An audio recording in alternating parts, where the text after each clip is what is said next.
Nosotros somos el equipo 4 y les vamos a explicar un poco acerca de nuestra situación problema, reacciones químicas que nos mueven. El equipo está conformado por Luz Saldaña, Roberta Ávila y Estefany Gordillo.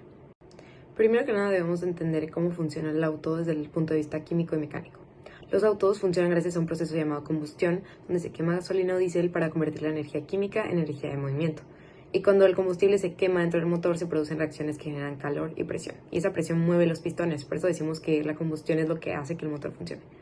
Además, para evitar que el motor se dañe, entra en juego otro componente importante que es el anticongelante, que viaja por todo el sistema para mantener una temperatura adecuada y evitar un sobrecalentamiento. Y finalmente está la batería, que es la que permite que el sistema eléctrico funcione y que el motor pueda arrancar. Y todo esto es lo que pasa dentro del motor cuando se produce la combustión, qué partes están involucradas y por qué son importantes para el funcionamiento y la protección del vehículo, que es lo que queremos aprender. Una de las formas más comunes en las que podemos relacionar las propiedades coligativas con la vida real o la vida cotidiana es, por ejemplo, con un anticongelante. Un anticongelante básicamente es una solución compuesta por etilenglicol como su soluto y agua como su solvente.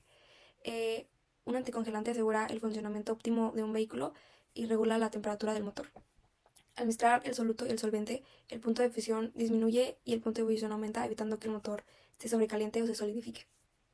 Asimismo, mediante ciertas fórmulas podemos encontrar la cantidad de etilenglicol en gramos que se requieren para evitar que un anticongelante se congele a cierta temperatura. Aquí en la presentación podemos encontrar un ejemplo a menos 17 grados centígrados y para calcularlo primero hay que encontrar la molaridad.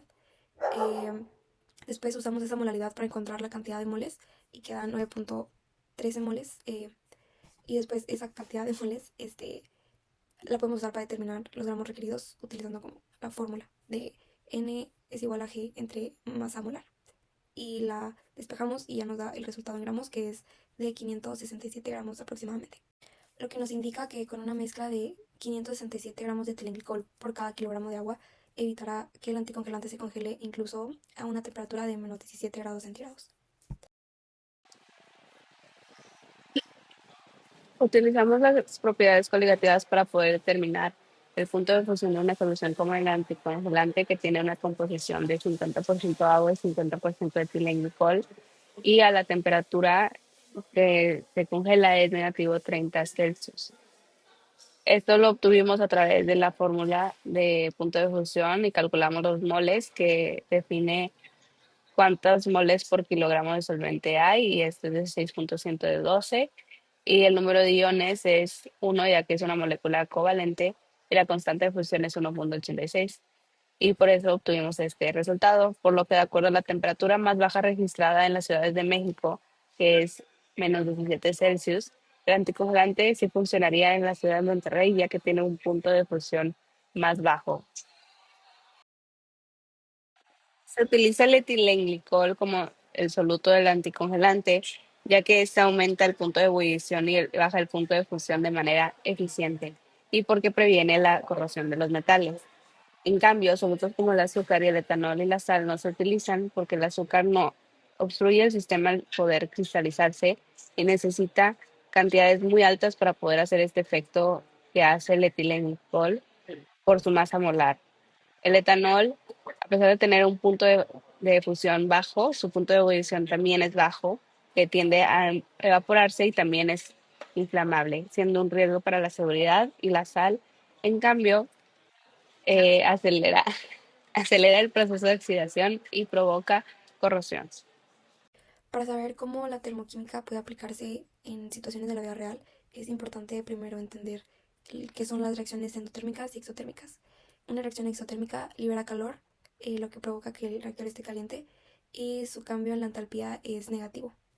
Mientras que por el otro lado, una reacción endotérmica absorbe el calor y provoca que el reactor esté frío y su cambio en la entalpía es positivo.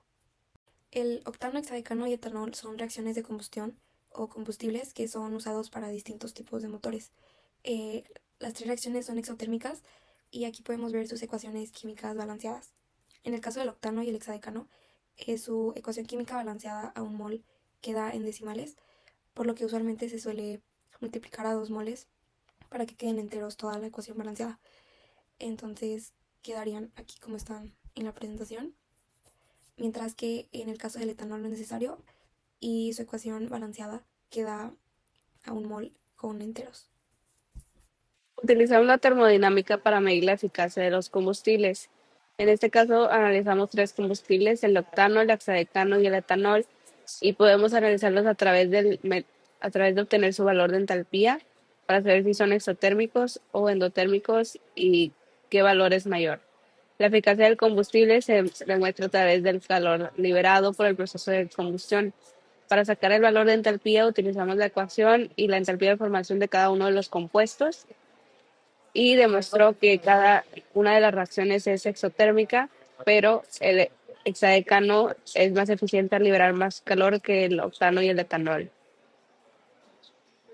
A través de la electroquímica podemos conocer cómo funciona el origen de la energía para que funcione el carro. La energía proviene de la batería, pero es aquí donde suceden reacciones redox que crean una corriente eléctrica a causa del intercambio de electrones en los polos de la batería, siendo este es el ánodo y el cátodo como se muestra en la imagen. Y esto permite que se cree esta carga y que los procesos eléctricos como el encendido de motor y luces sucedan. En cuanto a las reacciones de óxido de reducción que ocurren dentro de las baterías de plomo ácido, que son las que normalmente se utilizan en los carros, estas baterías funcionan porque en su interior ocurren dos procesos químicos al mismo tiempo, la oxidación y la reducción. Aquí podemos observar las dos reacciones, que está el electrodo de Pb y el electrodo de Pb2. Y en el ánodo ocurre la oxidación, donde el plomo sólido reacciona y pierde electrones. Por eso decimos que el plomo pasa de estado 0 a +2. Y en el cátodo ocurre el proceso contrario, la reducción, donde el óxido de plomo gana electrones y cambia su número de oxidación de +4 a +2. Y en resumen, la batería genera energía eléctrica gracias al intercambio de electrones entre estos dos electrodos. Y este proceso es lo que permite que la batería se descargue, y cuando se recarga ocurre en sentido inverso. Por eso, entender qué elemento se oxida y cuál se reduce es esencial para poder identificar cómo funciona una batería. Finalmente, si nos enfocamos en las baterías de autos híbridos y eléctricos, estos utilizan principalmente baterías de iones litio porque son más ligeras y tienen mayor capacidad de energía y se recargan más rápido. Están formadas por varios componentes. El cátodo, que está hecho de compuestos de litio mezclados con metales como cobalto, manganeso o níquel, que ayudan a almacenar la energía.